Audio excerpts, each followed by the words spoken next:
సంస్కృతంలోని చాలా విశిష్టమైంది. ఆరోగ్యరీత్యా కూడా, ఆయుర్వేద రీత్యా కూడా ఎన్నో వనమూలికలు దీని నుంచి వస్తూ ఉంటాయి. అలాంటప్పుడు ఈ యొక్క ఫలాన్ని నైవేద్యంగా పెట్టడం వల్ల సకల శుభాలు కలుగుతూ ఉంటాయి. దొరికినప్పుడల్లా, వీలైనప్పుడల్లా చక్కగా ఇట్లాంటివి ఇంట్లో దైవం దగ్గర పూజ చేయండి.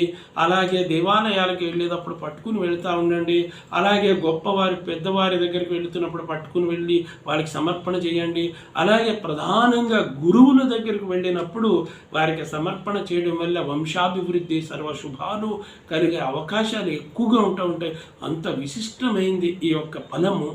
అందువల్ల కొంత యూజ్ చేసుకోవడానికి ఇలాంటి రెమెడీస్ని ఫాలోఅప్ చేయండి. ఒక్కొక్కసారి చాలా చిన్న రెమెడీ ఎంతో ఉపయోగాత్మకంగా అవుతూ ఉంటాయి. ఎన్నెన్నో కష్టాలు, నష్టాలను కూడా అరికట్టి శుభాలను కలిగిస్తూ ఉంటాయి. అతి చిన్న రెమెడీ కూడా శుభాలను కలిగిస్తూ ఉంటుంది. అలాంటప్పుడు